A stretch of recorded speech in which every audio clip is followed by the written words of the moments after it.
Por la mañana en el Tribunal Oral Federal hubo declaraciones de 3 testigos porque se trataban los casos, en realidad se trata el caso de Jiménez, de José Jiménez, este hombre de profesión aviador que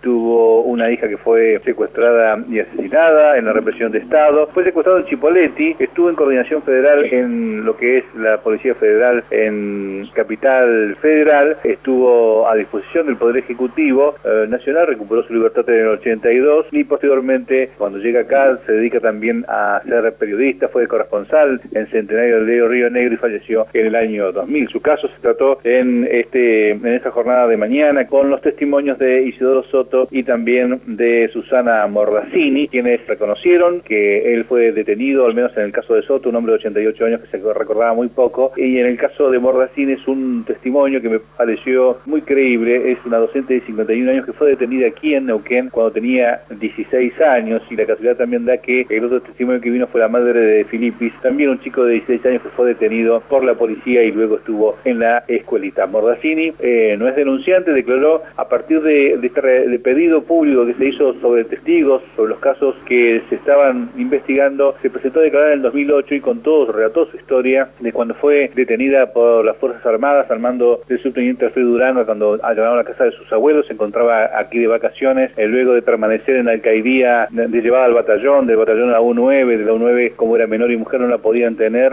la trasladaron a la alcaidía de la Policía de Neuquén en la calle Ministro González, y después de 9 días la llevaron a Coordinación Federal en la Policía Federal y estuvo detenida por 10 días hasta que la liberan sin saber nunca por qué estuvo en esa situación. Mordazzini dijo: fue un momento muy duro porque no pudo llorar nunca cuando fue separada de sus padres y de sus familiares, y porque además cuando salió de la cárcel dijo todo seguía igual. Quiero decir que la sociedad, cuando ella sale de su cautiverio, porque estuvo detenida ilegalmente, nadie reparó en ella, obviamente cuando salía de la Policía Federal, y que sufrió mucho después en su adolescencia lo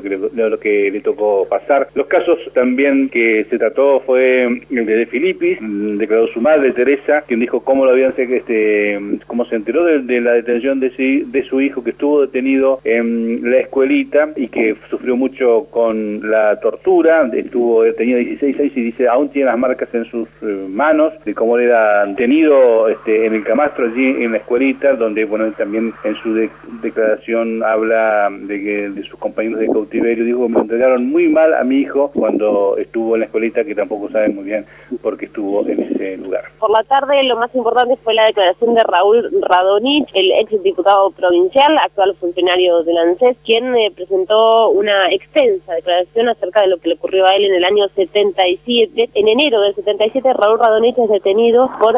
personas que se identifican como Policía Federal en su lugar de trabajo, y es llevado, por supuesto que vendado y atadas sus manos, es colocado detrás de un automóvil, de un Ford, y es llevado luego de un amplio recorrido hacia el lugar donde estuvo secuestrado hasta el 19 de enero. Él en ese momento no logró identificar dónde lo llevaban, pero después por supuesto que supo que se trató de la escuelita allí en los fondos del batallón. Lo que le dijeron, ni bien llegó, una de las personas que lo recibe allí en la escuelita le dice: acá no tenés que preguntar, solo responder, y al rato de llegar lo sacan de donde estaba, lo vuelven a poner acostado en una cama y le pasan 2 cables al costado de la sien y le comienzan a pasar electricidad. Básicamente al principio le hacían preguntas de su entorno familiar, datos personales, y después le empiezan a preguntar cuál es su grado y nombre de guerra. Lo vinculaban a Montoneros y a otras organizaciones como la Juventud Universitaria Peronista. Él respondía negativamente y relató cómo eran las torturas. Él describía esta situación como una situación devastadora, que el cuerpo no responde. De hecho, Raúl Radonich en esta sesión de torturas se muerde fuertemente la lengua porque no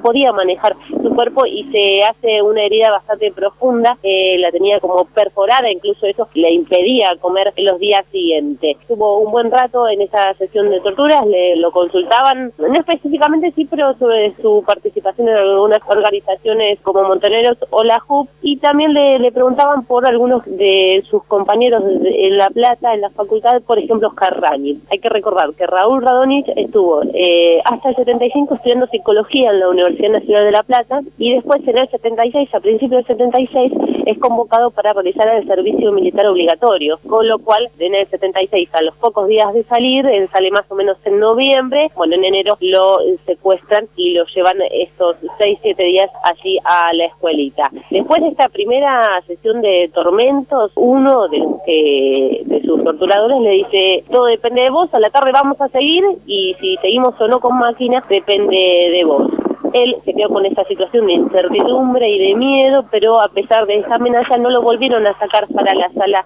de torturas. De todas formas estaba en una situación, por supuesto, que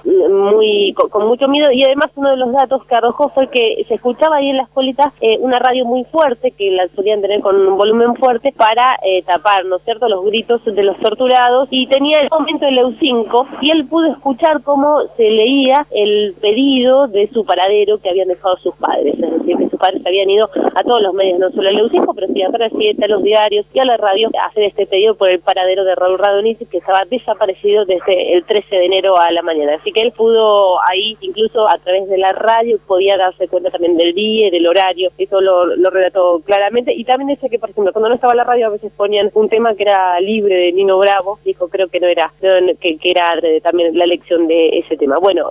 continuando con el relato de Radonich, finalmente él es liberado el 19 de enero, lo dejan en una zona descampada que él no logra reconocer, lo dejan en la oscuridad a la madrugada, él camina hacia un lugar, descubre que estaba cerca de Cenillosa por un cartel que había, logra finalmente que un micro lo levante y lo lleve hasta el centro de Neuquén, y así en ese estado logra volver a su casa. En estos momentos se está declarando la hermana de Raúl Radonich, que también relató el momento en el que su hermano volvió luego de este primeros días de secuestro allí en la escuelita, y dijo que estaba realmente golpeado, que estaba sangrando, que la lengua era como si no le entrara en su boca luego de la sesión de tortura. Esta es la primera detención, porque después en abril hay otro hecho, es que, bueno, la Policía Federal, el Ejército, en esta oportunidad, lo va a buscar directamente a su casa y se lo llevan a la U9. Marta Radonich también relató cómo fue ese procedimiento allí en Mendoza y Rivadavia, que parecía que todo el Ejército había decidido ir a buscar a su hermano Raúl Radonich. Entonces Raúl fue llevado nuevamente detenido, otra vez sin saber los motivos de su detención, y fue llevado a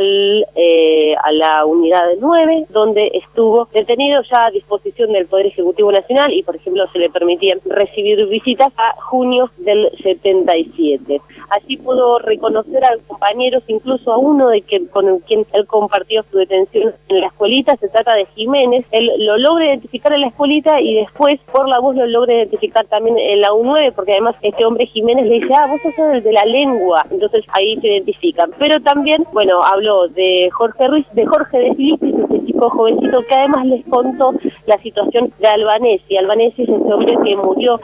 luego de una fuerte tortura allí en la escuelita. Y el primer testimonio, que bueno, de esto no dije nada, fue un soldado de Manuel Vera. Él era soldado en el 76 y contó cómo lo que después se llamó la escuelita era la caballeriza, y cómo incluso se hicieron trabajos en marzo del 76 o a partir de marzo del 76 para conformar a esa caballeriza que estaba al fondo del batallón en lo que después fue la escuelita.